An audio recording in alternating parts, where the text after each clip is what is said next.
안녕하십니까. 윤진표 교수의 아세안 이야기입니다. 오늘은 동남아시아와 관련된 해양 안보 문제에 관해서 말씀드려보고자 합니다. 여러분은 최근에 인태지역 또는 인태전략이라는 말을 자주 들어보셨을 겁니다. 제 영상에서도 인태지역 관련 얘기를 여러 번 했었죠. 인태란 인도태평양, 즉 인도양과 태평양을 줄여서 부르는 것인데요. 인도양과 태평양이라는 두 거대한 해양을 합해서 보려는 국제정치적인 지역 개념으로 보시면 됩니다.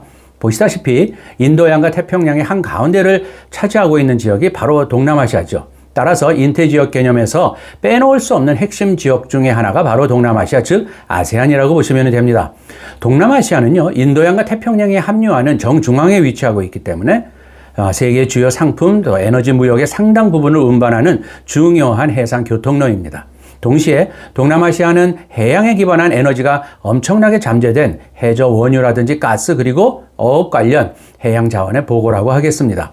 아세안이 위치한 인도태평양 지역의 동남아 해양은요, 반폐쇄적인 수역과 전략적인 요충지인 주요 해협으로 이루어진 연안 경계로 구성되어 있습니다. 이러한 지리적인 특성은 국가 주권과 관할권 주장이 교차되는 온상이 되어서 국가 간 분쟁을 야기하기도 합니다.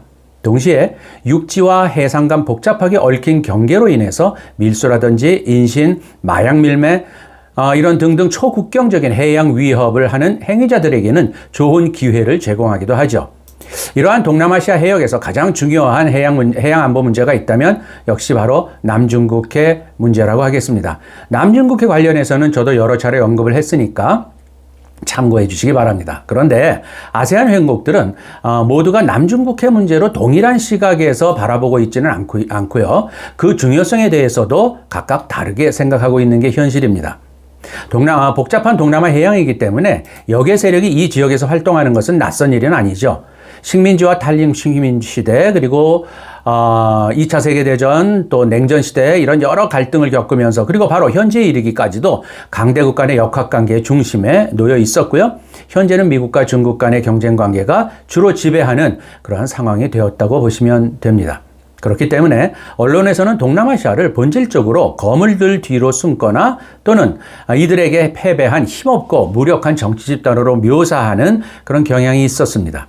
그렇지만 저는 이러한 언급이 사실과는 거리가 있는 해석이라고 생각을 합니다. 동남아시아 국가들은 강대국들의 개입과 또 영향력 속에서도 다양한 측면에서 때로는 아세안이라는 단일 집단을 통해서 전략적인 자율성, 또 주체성 등등을 주장하는 노력을 해왔었습니다. 해양 안보의 경우에는요, 동남아시아 국가들은 자국의 주권과 관할권을 적극적으로 보호하고 또 해역을 감시하면서 타 지역의 개입을 차단하고자 하는 노력을 계속해 왔습니다.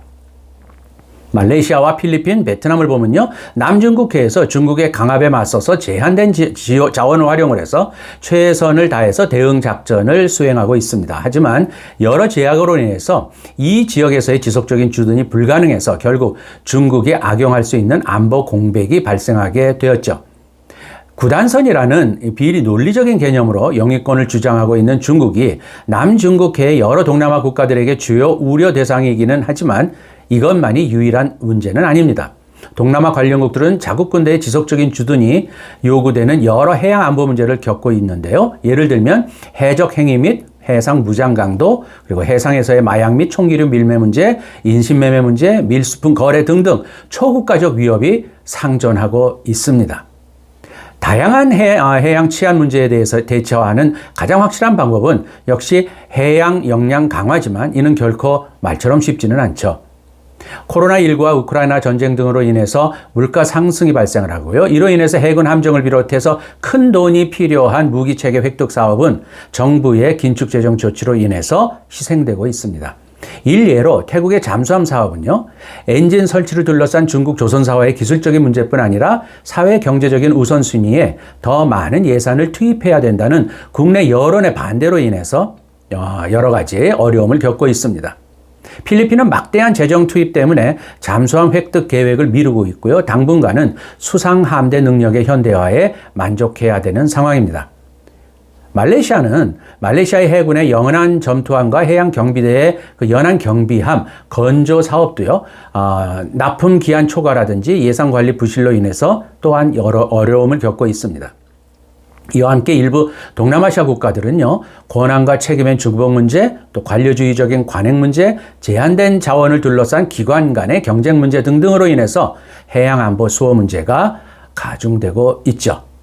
이러한 현실에 맞춰서 동남아시아 국가들은 능력 면에서는 제한적이지만 주권과 관할 수역의 치안 강화 능력을 최대한 지키기 위한 방안을 아세안을 중심으로 모색을 하고 있습니다. 예를 들어 아세안 국방장관 회의 및 또한 아세안 확대 국방장관 회의, 또 아세안 해양 포럼 및 확대 해양 포럼 같은 아세안을 중심으로 하는 그러한 프레임워크로 활용을 해서 이런 메커니즘들을 여러 방면으로 확대시키고 있습니다. 또한 동남아시아 국가들은요, 몇몇 국가들 간의 말라카 해협 순찰과 또한 술루해 3자 협력 약정서 같은 소규모 다자간 해양 협력 이니셔티브를 활용하고도 있습니다. 그런데 동남아시아의 해양 안보 거버넌스에서 역외 국가들의 영향은 계속되고 있기 때문에 동남아 국가들은 역외 세력의 보다 부드러운 참여를 긍정적으로 받아들일 수밖에 없습니다. 방식은 연합훈련과 해군 교류를 수행하는 형태로 진행되고 있습니다. 최근에 인도네시아가 실시한 슈퍼 가르다 쉴드 훈련 같은 대규모 다자 군사훈련이 많이 늘어난 것은 동남아 국가들이 역외 세력을 계속 참여시키는 것이 영내 안정에 도움이 된다는 평가를 하고 있기 때문입니다. 향후에 해양안보 문제는 동남아 국가들이 아세안 내부 및 역외 참가국들과 협력하는 다층적인 안보 협력 방식으로 진행될 것으로 생각합니다. 최근 동남아시아 국가들 간에는 영내 해양 분쟁을 근본적으로 해결하는 노력이 강화되는 좋은 경향들이 보이고 있습니다. 인퇴지역 동남아 해역에서 보다 나은 정책 우선순위를 설정을 하고 또한 자원 할당 전략을 세우고 국가 간 협력과 조정을 촉진하는 해양안보 거버넌스가 발전될 필요가 있고요. 여기에 대해서 우리 대한민국도 이에 대한 관심과 참여를 계속해 나가야 된다고 생각합니다. 오늘은 동남아시아 해양안보 문제에 관해서 여러분들에게 말씀드렸습니다. 들어주신 여러분 대단히 감사합니다.